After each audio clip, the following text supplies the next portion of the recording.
Boa noite aos nossos queridos ouvintes da Rádio Sementes da Boa Nova. Que a paz de Jesus esteja convosco. Estamos transmitindo diretamente do Centro Espírita Joana de Ângeles, Ubatuba, São Paulo. Uma casa mantida pela Associação Espírita Sementes da Boa Nova. E a partir de agora iniciaremos as transmissões ao vivo de nossas palestras, que ocorrem todas as terças e sextas-feiras às 20 horas. Desejamos a todos uma ótima palestra. Boa noite, sejam todos bem-vindos. Boa noite aos presentes e aos ouvintes da Rádio Web Sementes da Boa Nova. Estamos no Centro Espírita Joana de Ângeles, entidade mantida pela Associação Espírita Sementes da Boa Nova, em Ubatuba, São Paulo. Temos palestras às terças e às sextas, a partir das 20 horas, transmitidas ao vivo pela Rádio Web, que poderão ser acompanhadas no seguinte endereço: www.sementesdaboanova.org. Nesses mesmos dias, durante as palestras, ocorre a evangelização infantil, que atende as crianças de 4 a 13 anos. Temos também o atendimento fraterno, às terças e sextas-feiras, das 18 às 20. Aos interessados, temos uma livraria e uma biblioteca com empréstimo de livros, aqui ao lado, na recepção, que funciona todos os dias das 18 às 20 horas. Temos também cursos referentes à doutrina espírita. Às segundas-feiras, das 19h30 às 21h, o Livro dos Médiuns. Às terças-feiras, das 18h30 às 19h45, a Gênese. Às quartas-feiras, das 18h30 às 19h45, o Livro dos Espíritos e o Evangelho segundo o Espiritismo.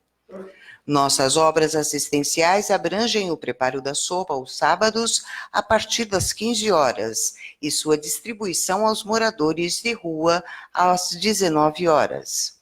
Entregamos também mensalmente cestas básicas às pessoas carentes da região. Por isso, aceitamos doações de alimentos para compor as cestas e voluntários para ajudar no preparo da sopa. Amanhã, domingo, das 8h30 às 12h30, ao meio-dia e meio, nós temos um curso de evangelização infantil. Nós temos ficha de cadastro na secretaria. Se algum interessado, por favor, eu estarei junto também. Temos também aos sábados o encontro da mocidade, com adolescentes a partir de 14 anos, e também um grupo de psicografia, da qual lerei uma mensagem. Sintonia. Os vínculos de ligação são como uma tênue luz, que se desfaz ao toque sutil da mais singela matéria. Assim funcionam nossas mentes, que, como sintonizadores de frequência, se ajustam a todos os matizes espirituais conforme nossas atitudes. Cada um é responsável por aquilo que pensa, faz e fala. A matéria sutil se forma como molde sensível a se reverter em ação ou ato no mundo corporal. Por isso, cada um possui o livre-arbítrio, que se traduz na frase do mestre: a cada um segundo suas obras. Todos devemos nos sintonizar com os elementos superiores que justificam a essência divina representado no amor. A afeição máxima a qual devemos perseguir, a exemplo daquilo que ouvimos de bom. Devemos transmitir na mesma similitude, assumindo assim o papel do verdadeiro mensageiro do amor. Que a paz do Mestre Jesus ampare ao trabalhador de boa vontade. E assim, com nossos corações felizes e alegres, podemos fechar os nossos olhos, sentindo, junto com a respiração, toda a presença do plano espiritual. e juntos fazermos a oração que Jesus nos ensinou. Pai nosso que estais no céu, santificado seja o vosso nome. Venha a nós o vosso reino. Seja feita a vossa vontade, assim na terra como no céu. O pão nosso de cada dia nos dai hoje. Perdoai as nossas dívidas, assim como nós perdoamos a nossos devedores. E não nos deixeis cair em tentação, mas livra-nos, Senhor, de todo o mal. Que assim seja, graças a Deus. Agora apresentamos o nosso palestrante do dia, de Pindamonhangaba, Marcos Cuba. Por favor, Marcos.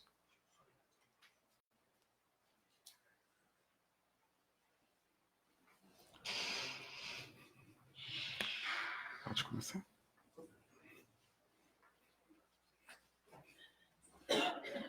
Boa noite a todos. É um prazer estar aqui em Ubatuba para contribuir com todos a respeito do Evangelho, dessa nossa filosofia de vida, dessa nossa doutrina.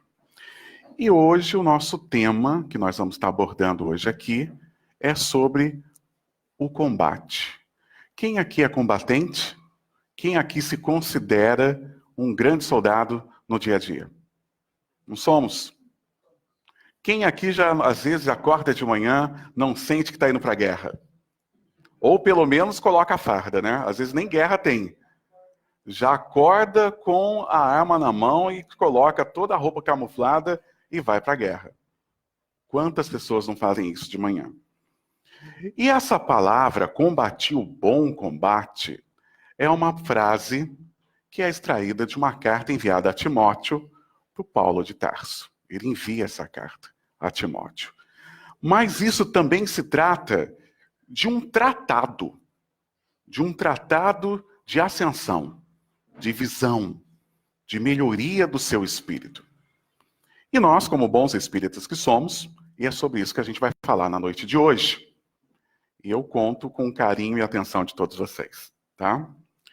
Quando a gente fala no combati o bom combate, a gente pensa numa figura muito importante em tudo isso, Timóteo.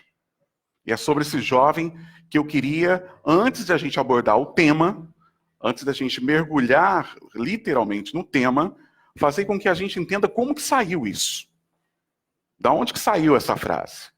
E por que muitos cristãos, espalhados por todos os cantos do nosso globo, dessa grande nave, o tempo inteiro fala de combater o bom combate. Quantas palestras já ouvimos com esse tema?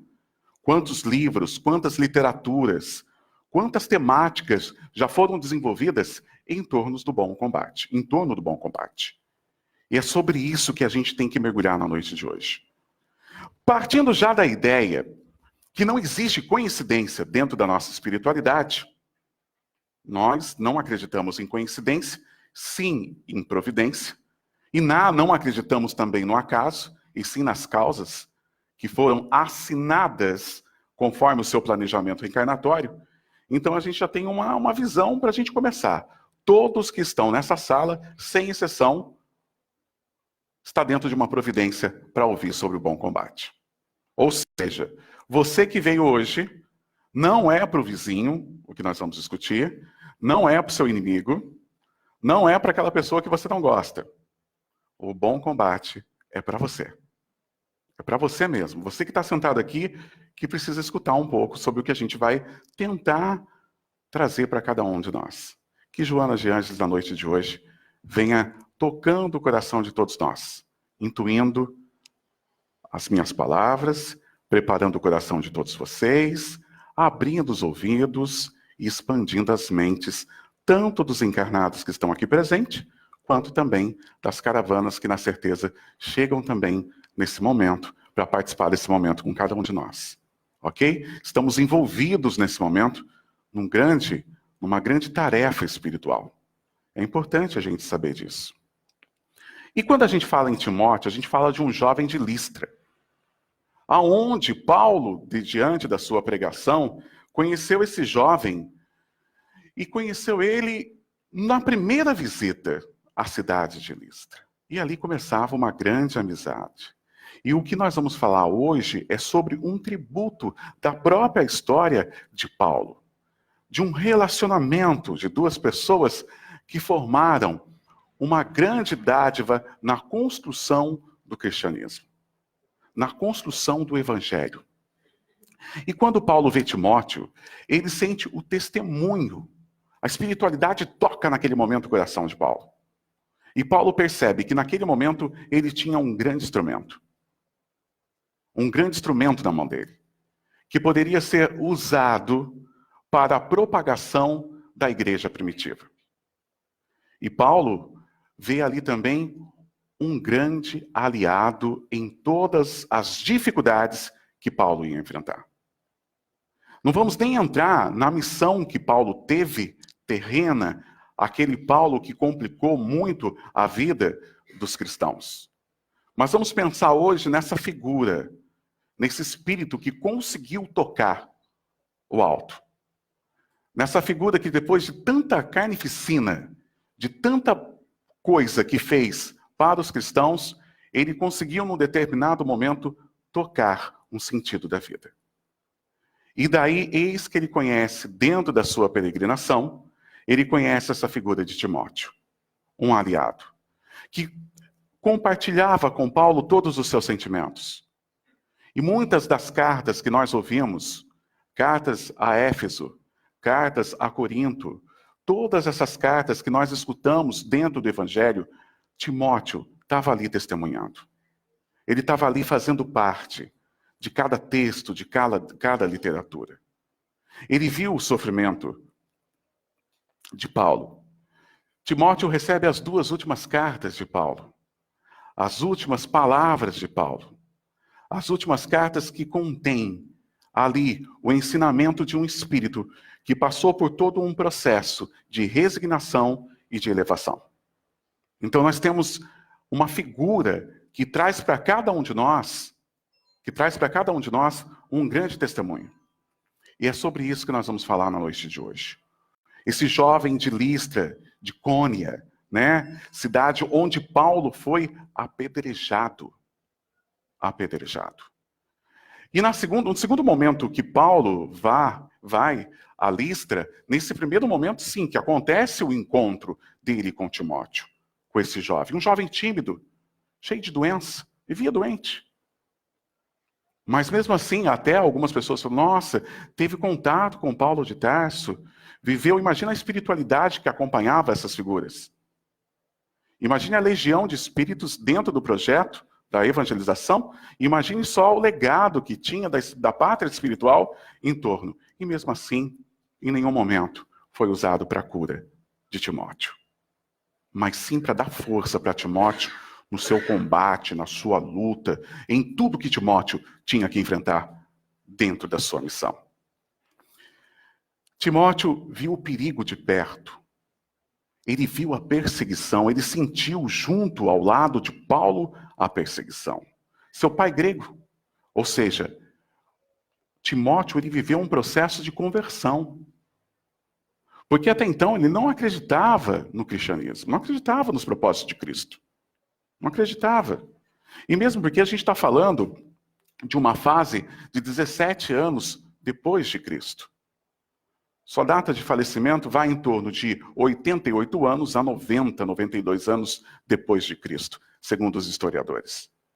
É sobre essa figura que a gente está falando, que pegou a igreja primitiva, que pegou a raiz do evangelho, que pegou toda essa parte que nós hoje temos num formato um pouco diferenciado. Mas ele tinha a sua mãe e tinha a sua avó, que conheceu os ensinamentos do evangelho. E foram essas duas pessoas, essas duas figuras, que ajudaram a Timóteo a abraçar a causa de Cristo. E daí nascia um fiel escudeiro. Timóteo foi ativo, visitou vários lugares junto com Paulo. Ao mesmo tempo, foi um porta-voz, relatava os problemas. Porque Paulo visitava as cidades para levar os ensinamentos de Cristo, e depois que Paulo saía da cidade, aí a gente sabia realmente o que estava acontecendo. E ele dava o feedback, o retorno para Paulo. Olha, Paulo, a situação está mais complicada lá, a gente precisa enviar mais uma carta. Eu acho que a gente tem que intensificar mais a formação. Os gregos estão pegando pesado. Então, o que ele era? O porta-voz. Timóteo dava o retorno para Paulo de toda a sua missão. De toda a sua missão. E foi um porta-voz que relatava todos esses problemas. Ele era o norte da situação da conversão. Ou seja, Timóteo era o termômetro para Paulo. Paulo considerava Timóteo como um filho. Era um filho, era um relacionamento de pai e filho. Em todo o seu processo. Esteve ao lado de Paulo na construção e envio de várias cartas. Várias cartas. E também foi preso. Também foi preso. Viu e sofreu a prisão de Paulo. Acompanhou a prisão de Paulo. Ia visitar Paulo. Chegou a ver Paulo acabado.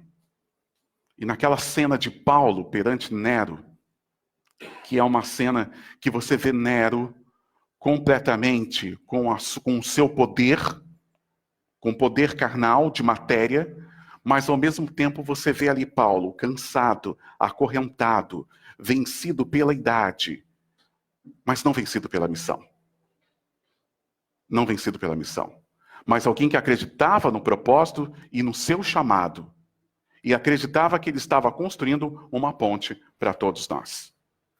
Ele acreditava que naquele momento ele tinha vencido os seus demônios, os seus fantasmas internos. E ele estava ali num grande processo de construção. Então, é essa figura que Timóteo encontra. Que quando Cristo aparece para Paulo, ele diz, o que eu faça? E daí começa toda uma história envolvendo a mais alta espiritualidade. E quando a gente vê combati o bom combate, é importante a gente construir esse alicerce para a gente saber, tá, para que foi isso? Qual pessoa que recebeu isso? Para que Paulo escreve isso? E daí, Paulo manda parte desse texto, que nós vamos discutir hoje, para um fiel escudeiro. Para aquele que tinha a missão de propagar e continuar parte do desafio de Paulo. E daí se torna, mais para frente, bispo de Éfeso, o primeiro bispo. E também, nós estamos falando de Timóteo, que quando viu uma procissão, tentou um processo de evangelização, uma procissão pagã para os ensinamentos da época, e segundo os historiadores ali, ele foi arrastado, apedrejado pelas estradas, e ali ele fez o seu desencarne. Um jovem amigo e fiel, um espírito de apoio a Paulo de Tarso. Paulo de Tarso, sabendo da sua morte, preocupado de não conseguir dar seus últimos conselhos, envia 2 cartas ao amigo e companheiro de fé, Timóteo. Agora que começa o nosso bate-papo. Então, veja bem, eu contei toda essa história para a gente entender o tamanho do peso desse texto. O tamanho do peso desse texto. Pense agora no seu melhor amigo. Quem aqui tem um melhor amigo? A maioria tem um melhor amigo. Boa noite. Agora, pensando nesse seu melhor amigo, pensa que ele vai estar nos seus últimos momentos. E pensa que você fez uma carta para esse amigo. E que ali você queria dar os seus melhores conselhos, ali você queria compartilhar os seus últimos sentimentos, a sua última força. É sobre isso que nós estamos falando na noite de hoje. É preciso ter esse entendimento. É sobre esse relacionamento, é sobre essa fidelidade que nós estamos falando nessa noite. E daí agora nós vamos transportar isso para a nossa vida, para o nosso dia a dia. Vamos fazer uma tradução agora disso, incorporando dentro das nossas vidas, dentro do seu desafio, no seu ambiente de trabalho, na sua casa, na sua missão, no seu projeto reencarnatório, naquilo que você assumiu para a tua vida. E daí na segunda carta enviada a Timóteo, no capítulo 4, versículos 7 a 8, Paulo diz o seguinte: combati o bom combate. Acabei a carreira. Guardei a minha fé. Mas agora, a coroa da justiça me espera, a qual o Senhor justo e juiz me dará naquele dia. E não somente a mim, mas também a todos os que amarem a sua vinda. Geralmente, quando a gente vê essa frase, a gente só fica na primeira parte, não é verdade? Combati o bom combate, acabei a minha carreira, guardei a minha fé. Mas a parte que segue depois dessa abertura, ela diz muita coisa. E transportando para o nosso dia a dia, o que seria combater o bom combate? O que a gente entende por combate? Quando você pensa em combate, e quando a gente pensa que Paulo está falando assim, olha, eu combati o bom combate. O que Paulo queria dizer? O que Paulo estava refletindo naquele momento? Nos seus últimos momentos? Por que ele mandou isso para Timóteo? É óbvio que a gente já percebe de cara que é um texto motivacional. Vocês não concordam? Não está motivando? Não está tentando levantar? Porque nessa carta também Timóteo estava aborrecido porque algumas outras tentativas de Timóteo, no processo de evangelização, não tinham dado certo. E preocupado com o desânimo dele, que é uma carta que, se você vê o restante do texto, você vê a preocupação de Paulo de tentar motivar Timóteo. E daí ele diz, combati o bom combate. O que é esse bom combate? É a sua história de vida. É sobre isso que a gente vai falar hoje. Sobre a sua história de vida. Quando você veio para cá, você veio sabendo o que você ia passar. Parte das suas provas e parte das suas expiações, algumas também podem ser construídas nessa vida. Mas houve um tratado, houve um planejamento. E a espiritualidade revela para a gente, através da literatura também, que existe um planejamento reencarnatório. Então quer dizer que eu estou passando na minha vida, então, as coisas que eu vivo lá em casa, no meu ambiente de trabalho, isso faz parte da minha história? E tem alguma coisa a ver que eu assumi? Exatamente. É isso que a gente está querendo dizer. Em resumo, o combate que nós estamos discutindo hoje é o seu planejamento reencarnatório. É a sua história de vida. É o acordar de manhã e cair na sua rotina. Esse é o seu combate. É a sua missão. É um ambiente de trabalho que você tem que enfrentar algumas coisas. É aquele filho complicado que de repente você tem. É a vizinha que coloca o carro na frente da sua garagem e sempre dá problema. E outras coisas que você pode estar vivendo no seu dia a dia e você encara isso como um acaso. Não, isso faz parte do combate. Partindo da ideia que as nossas experiências e as coisas que nós estamos vivenciando são coisas que são essenciais para a elevação do nosso espírito, partimos do pressuposto já de cara que dentro das condições que você está vivendo é a condição essencial para a sua melhoria. Essa é a nossa visão dentro da nossa filosofia de vida. E isso chega a ser confortante, porque entendendo que Deus é justo, bom e soberano, então não existe injustiça dentro do processo da sua vida. Nossa, então toda essa dificuldade que eu estou vivendo, Deus não é injusto comigo? Não, é um processo que você está vivendo. Que pode ser reconstruído dentro de um grande túnel que muitas vezes você não vê a luz, mas a luz está ali. O que acontece muitas vezes dentro desse processo de combate é que quando ajoelhamos para a espiritualidade, quando você dá o seu grito de socorro para a espiritualidade, você quer a sua resposta para o seu combate. Mas nem sempre a resposta que a espiritualidade dá no seu ouvido, coloca no seu ouvido, é o essencial para você naquele momento. Há um tempo para cada coisa. Debaixo do céu e da terra, há um tempo para cada coisa. Por isso que o grande segredo dessa elevação moral, dentro de tudo isso que nós estamos discutindo, é pedir o quê para a espiritualidade? Compreensão. Me ajude a compreender a minha vida. Me ajude a compreender o porquê que eu estou passando por isso. Daí nós conseguimos dar o nosso salto. o salto quântico. E o combate, o bom combate, é entender a sua história. Combater o bom combate é o exame de consciência.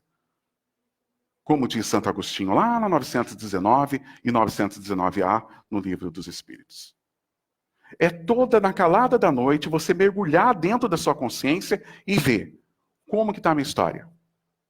Hoje, durante as minhas 16 horas, que eu tive contato com gente, partindo da ideia que essas pessoas que eu tive contato são espíritos jornadeando junto comigo, que também estão tentando, qual que é a reflexão que eu faço? Eu tratei todo mundo da mesma forma que eu gostaria de ser tratado? As decisões que eu tomei foram decisões pensando numa telha reencarnatória ou no egoísmo? Ou literalmente somente a mim? É uma reflexão. Esse é o exame de consciência. E Santo Agostinho diz, dentro desse combate dele, olha, isso deu certo para mim. Então eu queria dar uma dica para vocês aí, porque isso funcionou para mim. Isso fez eu evoluir. Então faça um exame de consciência. Colocou a cabeça num travesseiro na calada da noite, aonde vem tudo, né?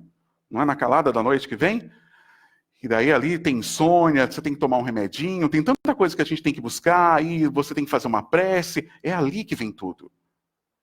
A melhor oportunidade para cada um de nós fazer o nosso exame de consciência.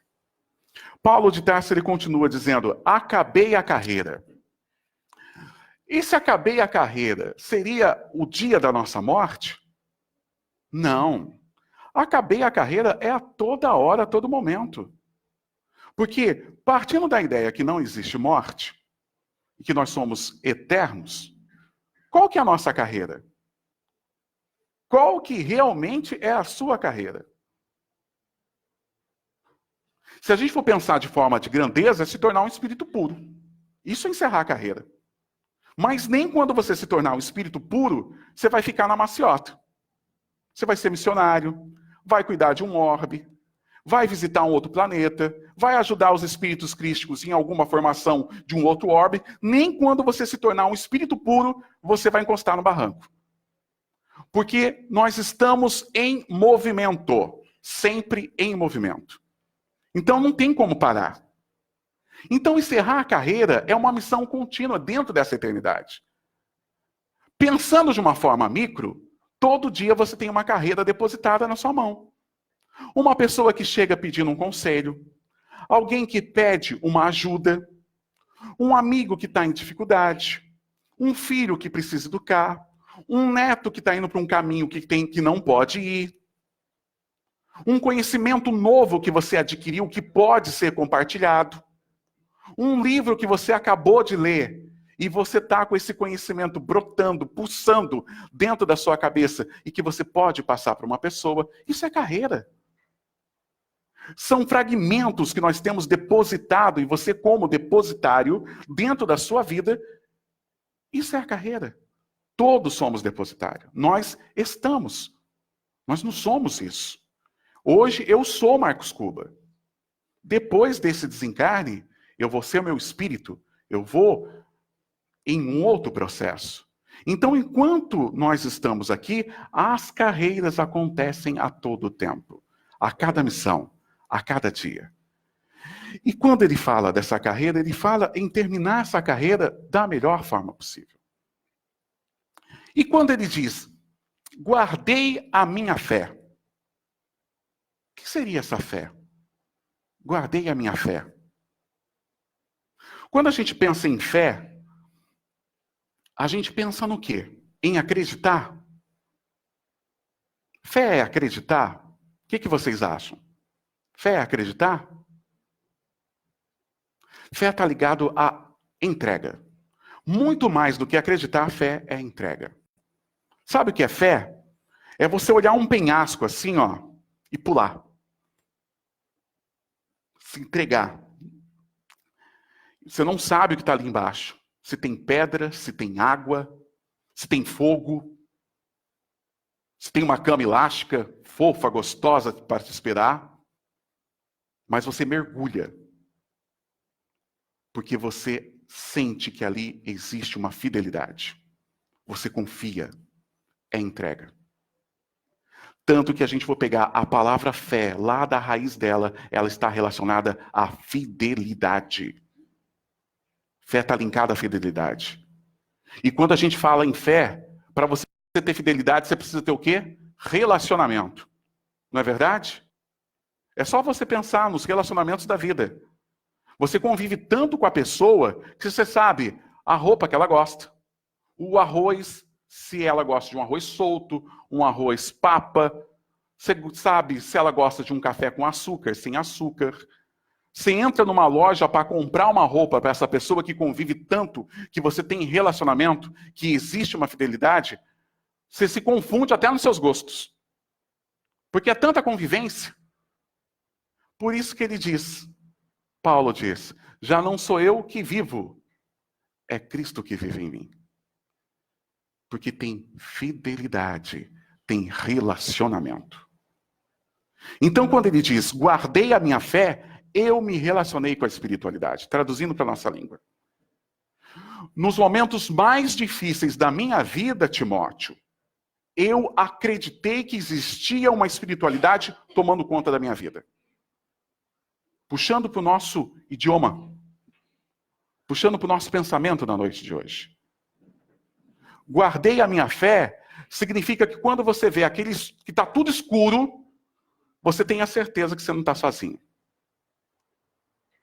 E diz um benfeitor para André Luiz, e ele fala assim, André Luiz, todas as pessoas que fazem a bondade, que se preocupam em se manter no caminho do bem, nos momentos de dificuldade delas, elas serão acolhidas pela mais alta espiritualidade. O benfeitor fala para André Luiz. André, isso não é promessa, é lei. É lei. Então, seja o que for que você esteja vivendo, seja qual for a dificuldade que você está passando, o guardar a fé, como Paulo de Tarso está dizendo, é você ter a certeza que você não está desamparado. E o governador do orbe, o nosso guia espiritual, quando ele resolveu e arquitetou tudo isso, há quase 5 bilhões de anos atrás, ele fez tudo isso para dar certo, inclusive você. Então, o guardar a fé é saber que você não é um erro, em primeiro lugar. E que a sua história de vida também não é um erro. E que seja o que for que você está vivendo, não existe erro. Existe uma falta de compreensão e um pequeno ajuste. Que nós, como bons espíritas que somos, não podemos criticar. Essa semana, numa reunião mediúnica nossa, o benfeitor falava que o que nós entendemos por mal é a falta de compreensão do bem. É a falta de compreensão do bem. O mal existe? O que os espíritos falam para a gente? O mal existe? Não, o mal não existe. É a falta de compreensão do bem. É a nossa falta de entendimento do bem. O guardar é fé, é saber que você tem um guia, um protetor, um mentor do seu lado. Quem já pensou nisso? Vocês já pensaram que vocês têm um coach 24 horas à sua disposição? 0800? Esse você não precisa pagar, você não paga. E melhor ainda, ele conhece toda a sua história. Quando você estava nesse projeto, para vir para cá, ele disse, eu assumo ela. Ah, mas não, eu assumo. Porque eu tenho essa experiência, eu tenho mais conhecimento do que ela, eu sou mais evoluído do que ela, então eu assumo ela. Tá bom. Eu sou responsável por esse espírito. Deixa comigo. Por isso que, às vezes, quando a gente está indo para um caminho, imagine a suadeira que vive um espírito desse. Né? Pensa que você, de repente, no passado, se fracassou com o dinheiro. Daí você ganha na Mega Sena. Daí assim, Jesus, ele ganhou na Mega Sena, meu Deus, agora ele afunda de uma vez. Agora ele vai... Imagina o calafrio que dá na espiritualidade. Daí ele fala assim, meu Deus. E aqueles que na vida inteira foi chefe, foi líder. E judiou de tanta gente nas vidas passadas, quando era chefe, daí recebeu uma promoção na fábrica, agora é gerente. vai comandar umas 150 pessoas. Daí o seu guia, seu protetor, meu Deus, agora ele é líder. Vai repetir tudo de novo, meu Deus, vai colocar tudo em risco. Eles também sofrem com a gente. Porque ele quer que você dê certo. Ele quer o seu sucesso. Percebem? A gente está contando essa história, mas tudo isso é real, gente. Tudo isso faz parte do show. Faz parte da nossa trajetória. Mas agora, a coroa da justiça me espera. Quando eu penso nessa coroa da justiça, eu lembro um episódio da minha vida, que eu queria compartilhar com vocês, um fragmento. Eu fui criado no meio do mato mesmo, sabe? Minha mãe teve 19 filhos. Pois é, meio do mato. Há muito tempo atrás. Casou com 15 anos, meu pai tinha 18 anos, casaram muito cedo. Morreram 7, ficaram 12. E eu lembro parte da minha infância que eu queria tanto comer um arroz, um bife, uma macarronada, sabe? Comida gostosa, batata frita. E o jardim do vizinho sempre é mais bonito, né? A grama do vizinho é linda. Nossa, Deus do céu. Ô grama feia, né? E meu sonho, eu ficava vendo os meus amigos, né? Falando que almoçou, e eu ali com aquele ovo frito. Ovo frito e o arroz. Era o que a gente tinha. Né? Era duro. Pão amanhecido, às vezes, né? Muito pão amanhecido, pão fresco, sonha. Não tinha. E fubá torrado. Mas, eu criticava. Eu ficava revoltado com isso. Eu ficava revoltado de não ter arroz, feijão, macarronada, bife, Fanta laranja, gente, é tudo de bom, eu adorava. Nossa, adoro Fanta laranja. Pirulito do Zorro, meu Deus. Queria um pirulito, lembra? Quem aqui lembra do pirulito do Zorro? Pois é. Também as lombrigas pulam por causa do pirulito do Zorro, porque eu não tive. Agora nem existe mais. E daí você ficava criticando, né? E eu olhava para minha mãe, me revoltava com a minha mãe, com meu pai, com um bando de criança, né? E eu ali, pensando no pirulito do Zorro, ovo de Páscoa, pensando um monte de coisa, não tinha. Mas tinha o ovo frito e o arroz. Daí eu olhava aquela galinha no meio do mato, com aquela coxa grande, assim, ai, se a gente mata ela, nossa, aquela coxona da galinha, uma galinha frita, mas daí você ficava pensando, se matar a galinha, não tem ovo. Então que a galinha dure para sempre, né? Porque provavelmente você vai ter ovo todo dia.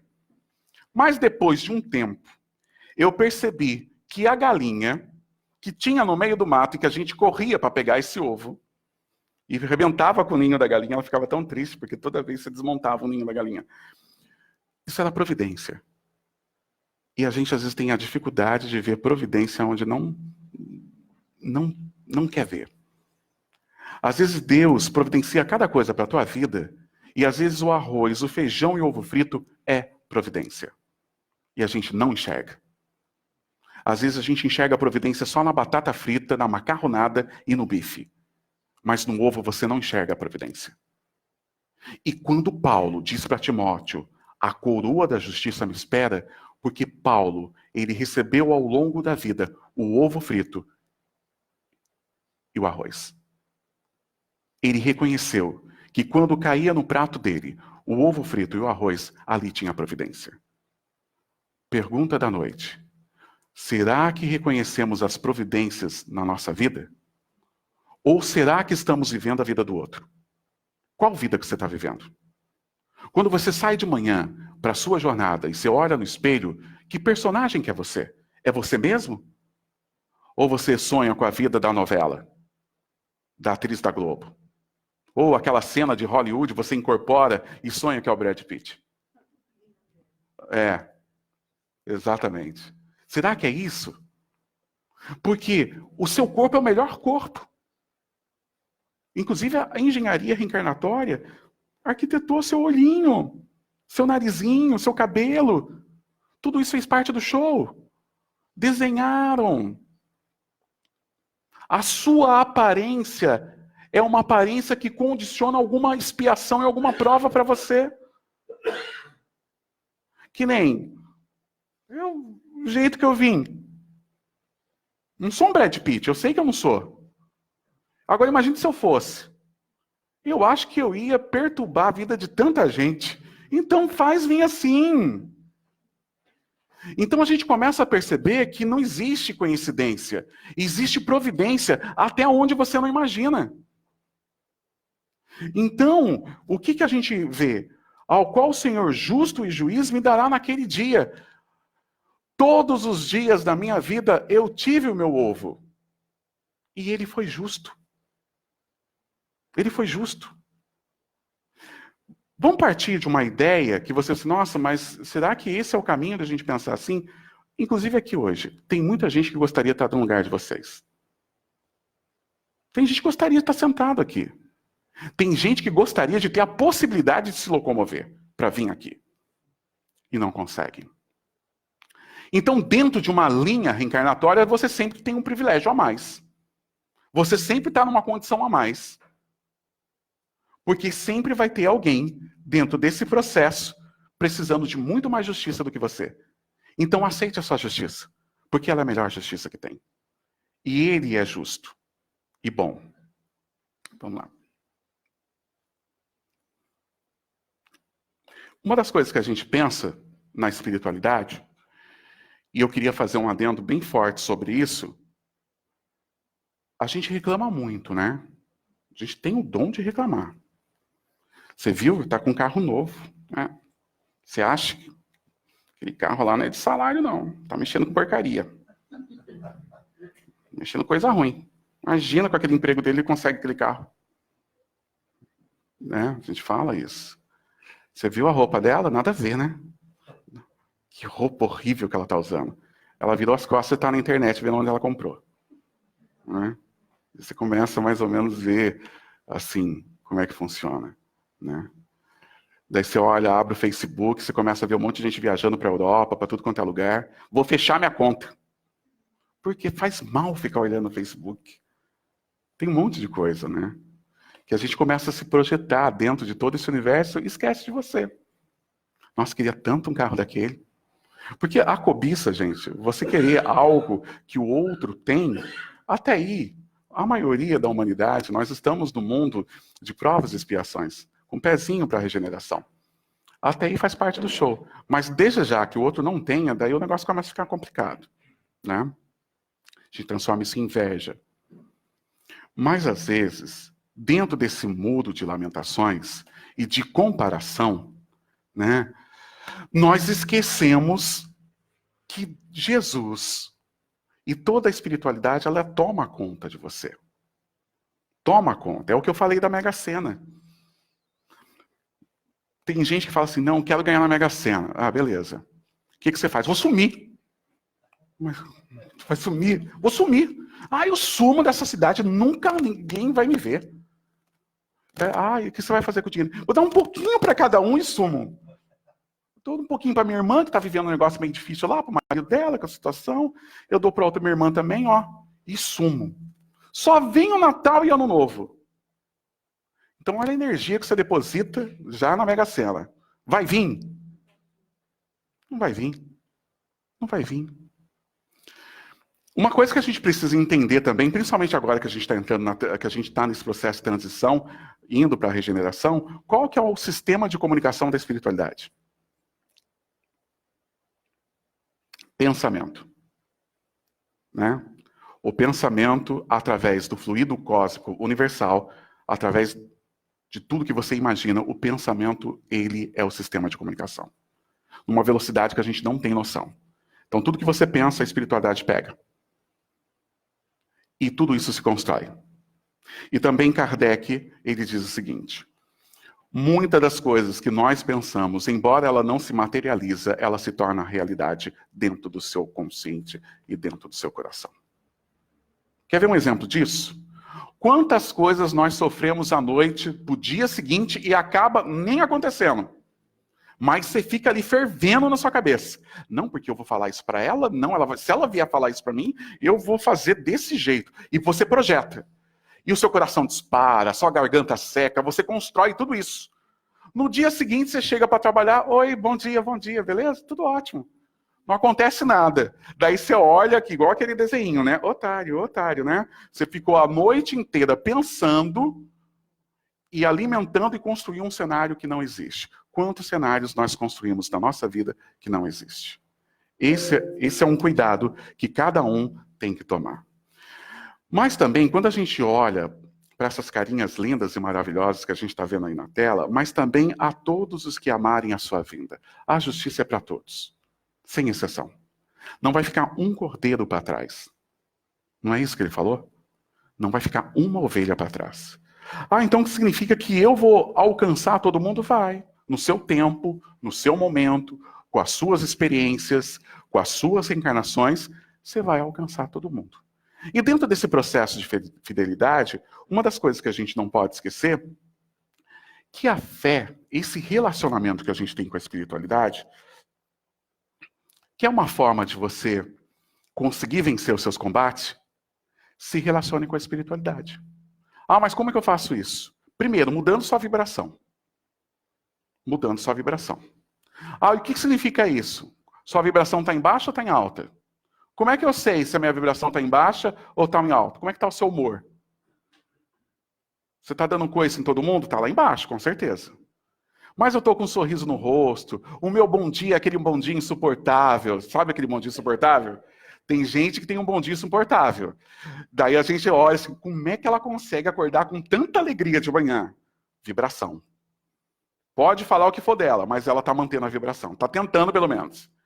Né? Tem até comunidade, né, no Facebook. Odeio pessoas que acordam bem-humoradas. Né? Tem essas comunidades que o pessoal cria. Então, vibração. Bom combate. Vibração. Como que está a sua vibração? Como que está seu otimismo? Está pegando aqueles episódios da sua vida, aquele limão azedo, está transformando em limonada ou não? Você coloca mais sal ali e vai, vamos ferver no sal esse limão. Baixa a vibração. Pensamento. Elevar o pensamento. Ser positivo. Mesmo quando tudo está escuro, ser positivo. Mas eu não aguento. Ajoelha. Na calada da noite, chega para o seu mentor, para o seu guia espiritual, dê o nome que você quiser, anjo da guarda, o nome que você quiser, ajoelha e diz, não estou aguentando, está tenso o negócio para mim, me ajuda. Ele não vai ajudar? Vai soprar. No dia seguinte, daí é as coincidências. Nossa, ontem eu fiz uma prece, daí parece que você adivinhou, você falou tudo o que eu precisava ouvir. A espiritualidade intuindo pessoas da sua vida. Quantas vezes nós estamos desesperados? A gente acha que não tem solução. Não chega alguém e não te dá uma luz? Quantas vezes você está com aquele nó na garganta e alguém simplesmente não fala nada? Às vezes a pessoa não vem nem com palavra, só com a presença. Só com a presença dela já resolve. Ela só chega do teu lado, olha para você, faz um carinho, dá um abraço e daí desmonta você. Com o magnetismo dela, ela tira aquele peso. Espiritualidade. Benfeitores te ajudando. Quantas vezes você está sozinho na sua casa e recebe uma visita inesperada? Aquela pessoa que você não vê há anos, mas toda vez que você encontra, parece que a amizade é do mesmo jeito, parece que conhece da mesma forma. Nossa, parece que a gente... Nem parece que a gente não se vê há tanto tempo. Espíritos afins. Ou espíritos familiares, que são enviados, intuídos pela espiritualidade para bater na sua porta e te dar socorro. É o mentor dela intuindo ela, vai atrás de fulana. Ela está precisando da sua ajuda nesse momento. Nossa, eu estou pensando nela, acho que eu vou visitar ela hoje. Intuição. Se tudo fosse descortinado, né, na nossa vida, a gente ia conseguir perceber todas essas movimentações que a espiritualidade faz para a tua vida dar certo. A fé consola, a fé que abranda, a fé que ilumina, a fé que transforma, a fé que dá esperança, a fé da certeza de que o amor cobre uma multidão de pecados e que esse amor sempre vence. Sempre vence. Nós temos dois tipos de combate. Nós já estamos caminhando para o final da nossa temática. Dois tipos de combates. Que vocês precisam sair hoje daqui com esses dois estilos de combate. O primeiro combate que Emmanuel fala para a gente, é lá no Palavras de Vida Eterna, na lição 145, é o combate que a gente visa inimigo, que você coloca sangue nos olhos. Nossa, eu estou fervendo hoje, eu vou para a guerra, vou derrubar ela. Hoje não fica assim. Esse é um estilo de combate. O combate da rasteira. Sabe o combate da rasteira no ambiente de trabalho? Você derruba um, derruba o outro, vai se promovendo. sabe? Sem espírito de cooperação, sem espírito de corpo, mas sem espírito de porco. Então, esse é um estilo de combate que o Emmanuel fala. Eu estou traduzindo da melhor forma possível para a gente entender no nosso dia a dia como funciona, mas Emmanuel não fala desse jeito, né, gente? Emmanuel, né? Eu sou Cuba. Ó, você vê. Minha linguagem não vai ser, né? E Emmanuel fala desse jeito, né? A derrota de nossos adversários, entre alegrias falsas, ignorando os que estamos, dilapidando a nós mesmos. Mas temos também o bom combate. Ou seja, nós temos aquele combate que é voltado para a ira, para a guerra, para derrubar o próximo, para puxar o tapete, para você revidar. Esse estilo de combate que a espiritualidade fala. Mas hoje, a espiritualidade, ela quer tocar o seu coração para outro estilo de combate. O combate que dispomos-nos a lutar contra nós próprios. Que é isso? Assestando baterias de vigilância em oposição aos sentimentos e qualidades inferiores que nos deprimem a alma. Esse é o combate que nós estamos discutindo. E é esse combate que Paulo de Tarso fala para Timóteo. É quando Paulo de Tarso se rasga por dentro e vê tudo aquilo de ruim e tudo aquilo de bom que ele tem dentro do processo de aceitação, mas ele sabe que o combate é o combate interior. É você vencer tudo aquilo que te limita, tudo aquilo que te destrói, tudo aquilo que te joga para baixo. Gente, por que hoje aumentou o índice de depressão? Porque esse é o combate que nós temos que vencer hoje. O combate interior. Por que aumentou o índice de suicídio? Meia-noite, hoje, 2.200 pessoas. 2.200 pessoas. Todo dia, meia-noite. Dados de 2014. Em setembro agora, setembro amarelo, fecha outro pacote, daí a gente vai descobrir como que está esse índice. A cada 45 segundos, a cada 40 segundos no mundo, uma pessoa está desistindo. No Brasil, a cada 45 minutos. Combate. O combate interior. Está difícil. Por isso que guardar a fé é uma ferramenta para esse combate interior. Por isso que você precisa ter amigos, tá alinhado com espiritualidade, tá vibrando coisas boas. Toma cuidado com o que você está vendo na tela. Olha só a energia que você está gerando em torno de você. É entrar para dentro e perceber o que você tem que limpar. Olhar as caixinhas, a sua despensa interior. E ver quais são as validades que estão vencidas, os produtos que não dá para usar mais, e botar para fora. Fazer uma limpeza na sua despensa. Quem aqui de vez em quando não faz uma limpeza na despensa? Não tem umas coisas que ficam estragadas lá que a gente tem que jogar fora? Dentro de você também. É tomar um banho, pedir para a espiritualidade ir limpando, renovando. Quando tomar um passe, se entregar no passe. Quando participar de uma reunião mediúnica, pedir à espiritualidade que te ajude. Fazer o evangelho, buscar se alimentar. Esse é o combate. Porque o combate chumba-nos o coração à crosta da terra em aflitivos processos de reajuste. O mau combate faz você ter pendência. O bom combate te dá libertação. O mau combate vai fazer você ter reajustes para outras vidas. O bom combate te liberta, te coloca asas para você ascensionar, para você evoluir. E não pensa também que as grandes referências não viveram essa batalha. Paulo de Tarso fala, pois o que faço não é o bem que desejo, mas o mal que não quero fazer. Esse eu continuo fazendo. É a luta diária, do dia a dia. É a luta diária. E qual que é a finalidade da nossa reencarnação? Expiação, para que você se torne um espírito melhor. Deus a impõe a fim de levá-lo à perfeição. São poucas respostas que os espíritos dão no livro dos espíritos de forma tão direta e com a palavra imposição. Ele não fala que Deus coloca, Deus impõe, porque faz parte do processo. Do processo de melhoria, de expiação. Para chegar a essa perfeição, eles devem sofrer todos os vícios da existência corpórea. Nisso que está a expiação.